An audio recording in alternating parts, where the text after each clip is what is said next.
2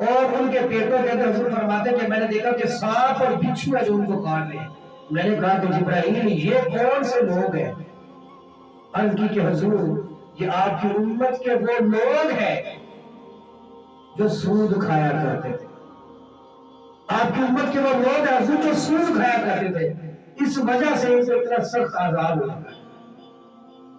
حضور فرماتے ہیں کہ پھر میں نے دیکھا کچھ لوگ ایسے ہیں کہ جن کو منہ کے اندر کینچیاں ڈال کے کھینچی جا رہی تھی اور بڑی تکلیف ہو رہی تھی ان کو. میں نے پوچھا جبرائیل یہ کون ہے؟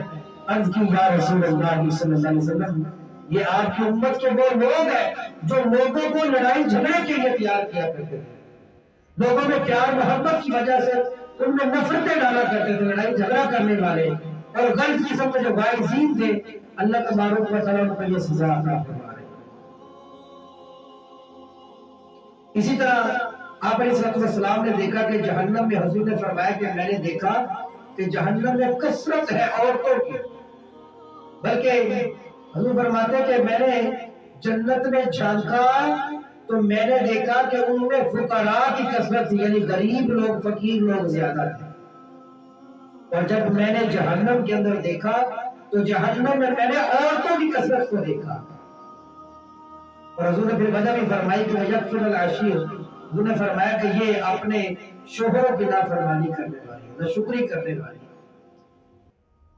تو حضور نے فرمایا کہ میں نے جنت میں فقیر اور غریب لوگوں کی کثرت دیکھی اور جہنم کے اندر میں نے عورتوں کی کثرت کو دیکھا. حضور فرماتے ہیں کہ میں نے ایک شخص کو دیکھا کہ اس کے سر پر پتھر لگتا ہے، وہ چورا چورا ہو جاتا ہے، اور فرشتے پھر اس پتھر کو اٹھانے کے لیے چلے جاتے ہیں اور یہ بندہ پھر تیار ہو جاتا ہے، پھر اس کو پتھر مارا جاتا ہے. حضور نے فرمایا کہ جبرائیل یہ کون ہے؟ عرض کی حضور یہ آپ کی امت کے وہ لوگ ہیں جو عشاء کی نماز پڑھے بغیر سو جاتے ہیں. یہ تو آپ علیہ السلام نے جنت اور جہنم کے اندر جو چیزیں دیکھی تھی ان کا ذکر ہے. اب جب حضور واپس آ جاتے ہیں، معراج کی رات جب حضور سفر کر کے واپس آتے ہیں تو مشرکین مکہ جو ہے وہ آپ کے اس معراج کے سفر کو بہت زیادہ اچھالتے ہیں. پورے مکہ میں ہر طرف جا کر کہتے ہیں یہ دیکھو، ہم نہیں کہتے کہ یہ حضور اپنی طرف سے باتیں بناتے ہیں. کرتے کرتے ابو جہل جو ہے وہ سیدنا صدیق اکبر کے پاس پہنچ جاتا ہے. سیدنا صدیق اکبر کے پاس جب پہنچتا ہے اور جا کر کہتا ہے کہ ابو بکر بتاؤ، اگر کوئی بندہ یہ کہے کہ میں نے راتوں رات آسمانوں کا سفر کر کے واپس آ گیا، ایسا ہو سکتا ہے؟ سیدنا صدیق اکبر نے فرمایا، قربان جائے سیدنا صدیق اکبر نے فرمایا کہ یہ بتاؤ کہ یہ کہنے والا کون ہے؟ تو ابو جہل کہنے لگا کہ اگر آپ کا دوست حضور کہے تو پھر. سیدنا صدیق اکبر نے فرمایا اگر حضور یہ کہہ رہے ہیں تو پھر حضور کے کہنے میں شک کوئی نہیں ہے. جو حضور کہہ رہے وہ حق اور سچ ہے. حضور اگر کہہ رہے کہ میں نے راتوں رات سفر کیا تو حضور کر کے آ سکتے. اور دلیل بڑی خوبصورت صدیق اکبر. سیدنا صدیق اکبر نے کہا کہ حضور کے پاس تو ہر صبح اور ہر شام آسمان سے فرشتے روزانہ آتے ہیں، اگر ایک مرتبہ حضور آسمانوں پر چلے گئے تو کوئی بڑی بات ہے. یہ سب سے پہلے معراج کی تصدیق کرنے والے سیدنا صدیق اکبر رضی اللہ تعالیٰ عنہ. اللہ تبارک و تعالی ہمارے دلوں میں حضور کی محبت ڈالے اور آپ کی اطاعت کرنے کے اللہ تعالیٰ ہمیں توفیق عطا فرمائے.